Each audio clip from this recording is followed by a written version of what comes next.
This on to somebody, anybody out there in the future or now, because the future is the now, but they might be listening to it in some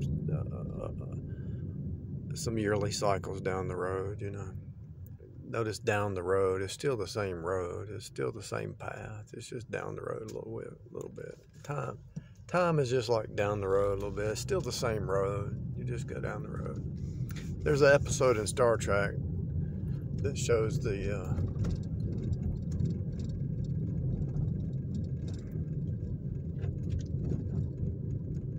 eternal now. I talked about it before, but anyway, I want to pass this on. Look.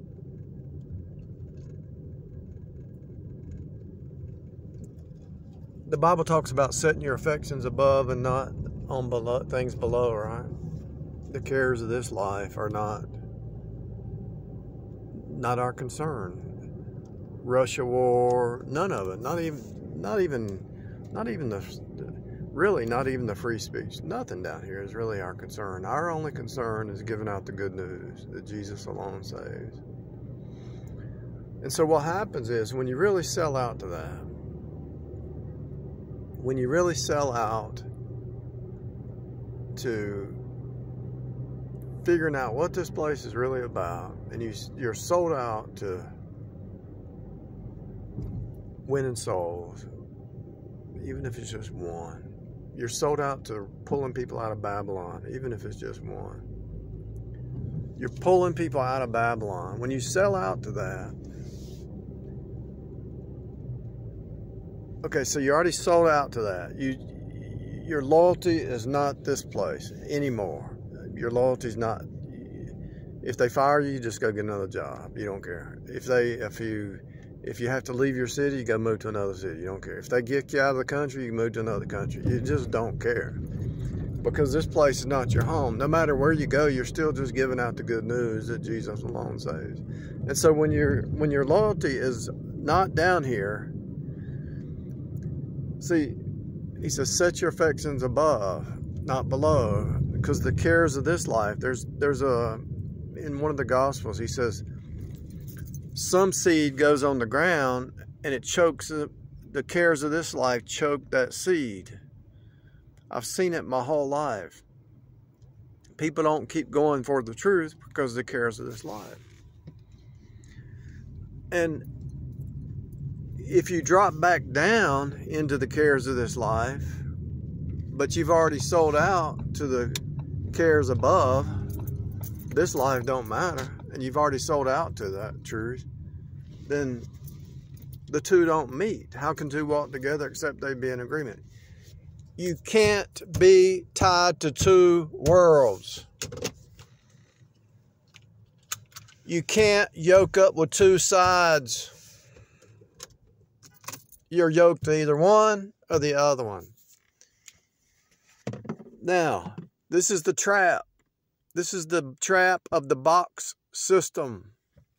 They want you so tied to this box that you get your identity out of this box, this system, the cares of this world, the cares of this life. And even when you get free from it, and you get rid of all boxes out of your life, bloodline box, culture box, denominational box, he said, she said box, any kind of box. When you knock it down and your identity's up here. See the white?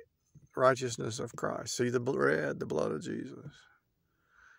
See the black, white, and red? The blood of his cross. When your affections are up here, you're extraterrestrial.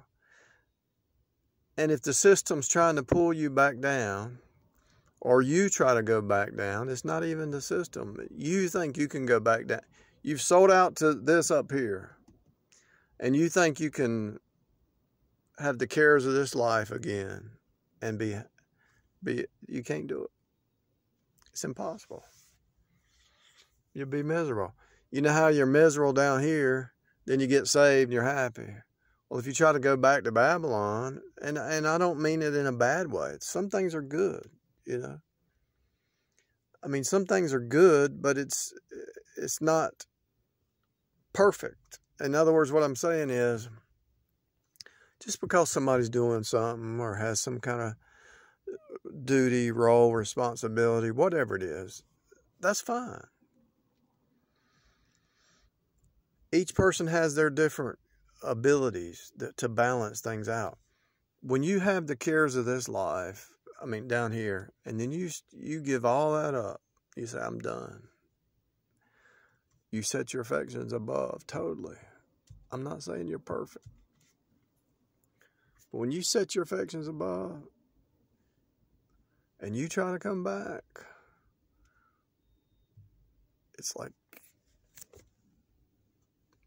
the emotions of the sea. The emotions of the sea. You can't go backwards. You can't go backwards. If you try, you'll get a scourging, a spanking, until you say, okay, I'm done. And you might go back and you get another scourging. God scourges every son you receive. You might want to go back. Whatever it is might look good.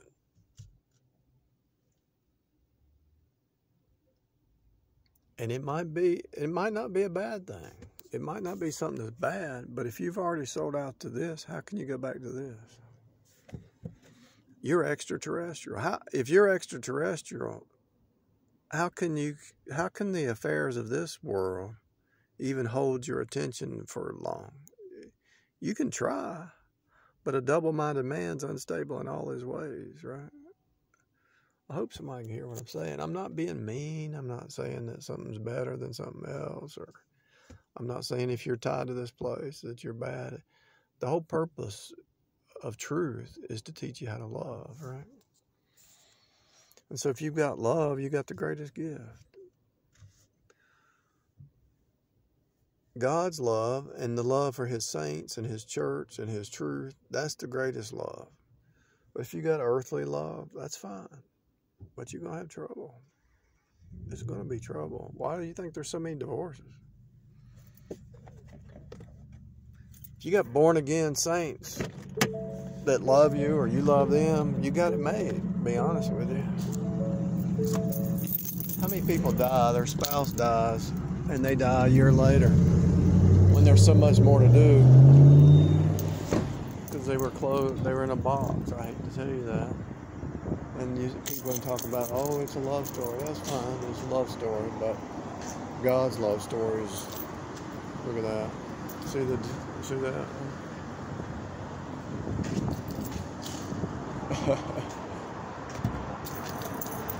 It's two worlds, people.